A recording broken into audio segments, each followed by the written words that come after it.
Exchange fam, hello, welcome back.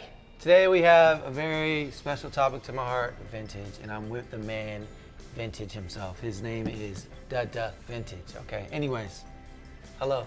Hey guys, it's Pick 6 Vintage back in my favorite place in Norfolk, the Exchange.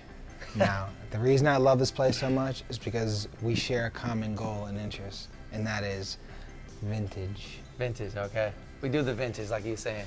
But today, guys, we're gonna cover 4 things mainly when it comes to shopping for vintage or selling vintage in general. And then we're gonna go through a few things that I like, he likes, and we're gonna do the thing. But look, before we get into any of that, I need a little love, a little like, comment below. Let us know what you like, some stuff you might wanna see in the store. Drop it. Give us a little share, hit that notification bell so you can be first. That ding ding. And let's do it, baby. Nick, 4 things, all right? What do you want to start off with first? Here we go. First, we're gonna start out with the tags. Tags, guys. Now, I'm famous for finding tagless shirts. And yes, your tagless shirts are in fact good and worthy pieces of vintage. However, when you find them with the tag, it makes it even more worthy. Is the price better with the tag?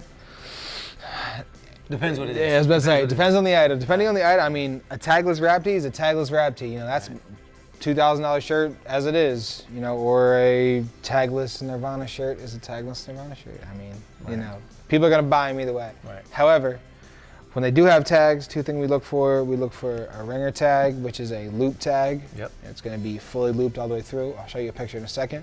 But what you're gonna find on some of the newer stuff and some of the later 90s stuff is this little double tag right here. So you got a tag on top of another tag. This was because there's a lot more room to print on with 3 sides to print on rather than having 2 sides to print on. They can get more on it, tell you more about the shirt, more disclaimers, you know, less complaints about the shirt because, hey, we told you about the shirt, everything's right here. Show them the loop real quick. A little example of that loop tag. Got a good loop anvil right here. See that? Ain't going nowhere, it's sturdy. So like you said, man, the tag right there is gonna tell you a lot of the main details on what you're getting to inside of the t-shirt. And then we can go into some licensing, right? Yeah, so playing right into that, you know, the date on the shirt might not always be the date that the shirt is from. Right. And so if the tag doesn't match the date, it's a good chance that there was an overprint of that specific print. Yep. And they decided to do a rerun on it. Now, the reruns are still expensive, the reruns are still grails, you know, have you. But nevertheless, if it has licensing on it, you can definitely tell the age of at least the print. So like right here, we got a little 1997 CBS hit. This was a TV show that ran throughout the 80s and 90s. You know, good shirt. Yeah, also, like you were showing me in here, right? With the licensing earlier. Yeah, you know, you can see the little Brockham licensing right here. And then this would actually been the name of the artist that did this. Pusshead did a lot of stuff like this as well, but this Mir guy would have done a couple of the Guns N' Roses tour merch throughout the early 90s. Another little licensing thing, and this is just something for you people that are big on the reprints and talking about reprints, collecting them, bringing them, whatever. It's way easier to get a reprint, but certain reprints are still extremely rare, like this one.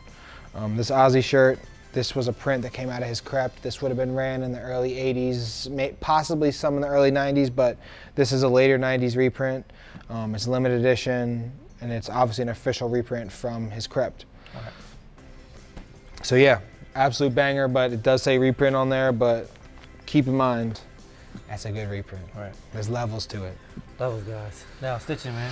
So, some of the stitching. 2 little ways we can talk about stitching is you got the double stitch, which is going to be a slightly newer stitching, but you know, I've seen 80 shirts with double stitching, so it's not like it's a new technique. It was just publicized because it made the shirts a little sturdier. Yep. And now what a lot of people flip for is that single dingle. Remember that. That single stitching can go a long way with a collector, and it can go a long way if you're trying to trade items. People love single stitch. Is that going to make the price any different than a single from a double, or is it going to vary by the year, or is it? Somebody might be more inclined to take it if it was a single than if it was a double. Right. Now, in a lot of ways, you can't control it, and if the person wants the shirt bad enough, he ain't going to care how it's stitched. But those difficult single stitch people, I do feel your pain because I love singles. And last but not least, guys, we have the fade of a t-shirt. I mean, the fade is a beautiful thing when it comes to vintage. It tells a tale, but it also shows what people been through. Ugh. You know, how they wore the t-shirt, where it was worn at. But in general, why do you check the fade? My big thing with the fade is it allows you to put a piece together. Right. It allows you to make an outfit out of the shirt rather than 100%. just having a shirt to wear. Mm-hmm. You know, when stuff's torn, it's got character, there's a lot more you can do with it. It's Right. not as everyday. Like right here, Right. see that little reconstructed seam on there, how it's put back together. This was probably ripped in a mosh pit, you know, ripped in. My man Nick did this, by the way, guys. Yep, I Hand fix stitch all my there. stuff. I mean, it just gives it another feature. I mean, that's just the wear to it. But like he was saying, the fade is just beautiful. Impeccable. Like, it shows the true wear. Yeah, the scars tell the stories, people. The scars tell the stories. So yeah. Now, Nick, what is some of the stuff you mainly collect? Or let's do two things. One little quick run through of what you collect, and what is the main thing you maybe sell? Okay, bam. First things first. Grateful Dead. I am a Deadhead. Now, Jerry Garcia is not my end-all be-all guitarist, but he is one of the best guitarists ever. Yep. Just making that point. Anyways, so Dead stuff and then parking lot Dead stuff. Parking lot tees, period. Period. But Yeah. that is his Period. thing. So, just so y'all can see, this shirt has no licensing, no publication, no tag. Maybe 25 made, maybe 10 made, maybe 5 made. Who knows? There's absolutely zero way to tell. And as far as it goes, I don't care how many were made because I've never seen another one. Right. So, Something like this, would it be a piece you sell? no. No. This would be a piece that is going to go straight to my collection and would be sold as part of a collection. Right. This doesn't belong on a thrift store shelf. This belongs on the body of somebody that actually appreciates it. I agree. And that little, what is that, like a tie-dye or a bleach right there? Yeah, probably like a spotting bleach, I would have called it. Yeah. What's something you would sell, bro? What's mainly some things when you're maybe thrifting, or if you're meeting up with a guy, or in general, what's something that you might sell or mainly sell? For one, the stuff that's not my size. And I used to leave it in the thrift stores, but I hated seeing people get something and then do it wrong by scalping the price and absolutely gouging everybody for it. You know, I would rather pick it up for a price and then give it to my boys over here at Exchange and then allow them to do their thing with it. And, you know, put the clothes on people that love it and are giving into that culture that we all hold so dear to our heart, that is making old stuff cool again. You know, bringing stuff back our parents wore, bringing stuff back my grandparents wore, and making that the staple in my culture. Right. So I mean, like Nick said, man, he's one of those guys that's gonna go and find it wherever he can get his hands on it, but Everywhere. But it's more of the nostalgic pieces that hold the value to him, and that's mainly what he collects. And some of those things he also sells, I guess, due to the size, or maybe if it's a good flip. I mean, he's here every other day. He's selling stuff to us every day, trading with us every day. So, I mean, you guys can peep the IG. You can even come see us in Norfolk, man. We got all of those things. But what you got right here? Just briefly, last thing, and then I'm gonna run through a few things. Little Bush shirt, Razor Blade suitcase, 95. Now this is one of those rarities, some stuff you don't see. This has got double stitched arms with a single stitched belly. Very random, very hosh posh, but nevertheless is a parking lot shirt. You know, tags cut. Yeah. So one's man's trash was my treasure. Heard you, man. Heard you. Yeah, man. So that's Nick stuff. Me, we're gonna swap around real quick. Oh yeah. So y'all can just see a few details. Me, I like the stuff, of course, like he's saying. Same with him. Nostalgic stuff that brings memory back to me. I like all over prints, big prints, front, back.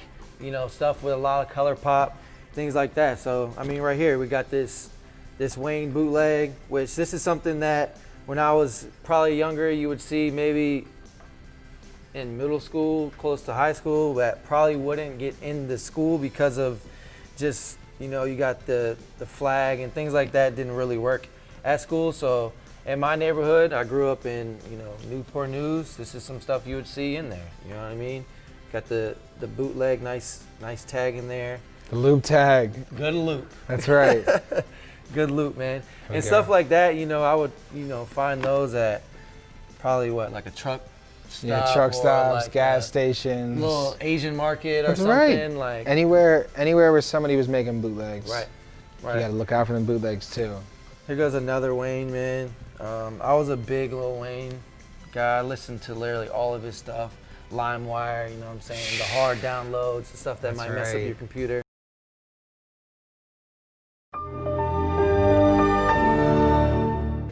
That was kind of all what I listened to. So that's another Wayne bootleg right here.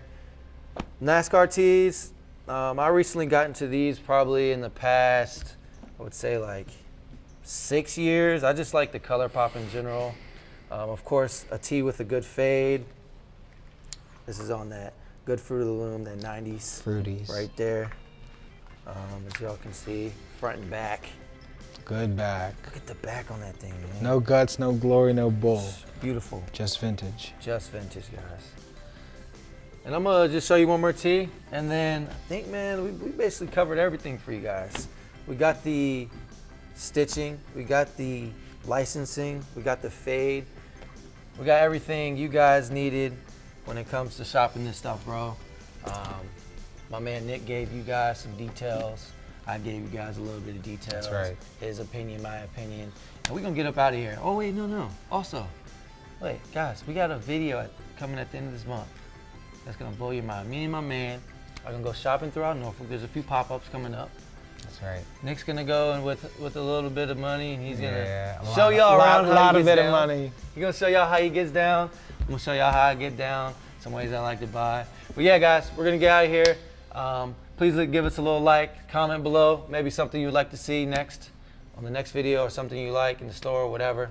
Let us know. We gotta know. Hit that notification bell so you know what's next. That's right. All right, we're out of here. Peace out, guys. Bruh.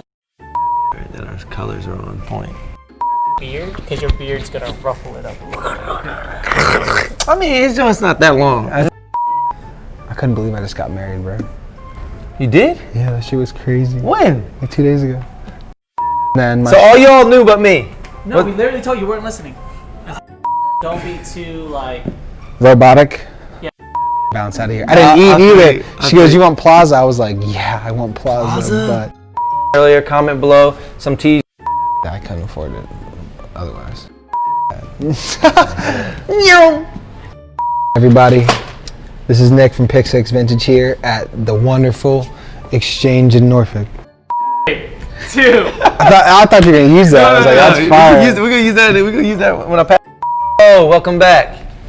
What? Why do you clap and I clap? I don't know. All right. Hey, that boy gonna be looking literally like the Thor. That's what I'm saying. Right. This is a very early night, which is gonna be good for me. With a pro.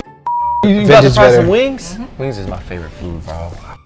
Comfy Belly Wings on Pleasure House Road in Virginia Beach, bro. Do not play with them. Don't. Best wings in 757. $3 for a pound of wings. Texting myself this place. Long. In front of you. That's. 2, 1. Don't play with me go. long. Do not play with me long. I'm getting in shape. And I did that so you can put it on the Jinx. At the very end. I'm not playing with you. Getting shapely over here. All right. Be flying all y'all stuff over there, from the bootlegs to the good vintage, right. all the way to my front door. He's source it. gonna land the plane on Granby Street, boom, through the front door. He's gonna drop it all off. He's gonna get back right in the cargo jank. He's gonna take off right out of Granby Street. You heard? You already know what it is.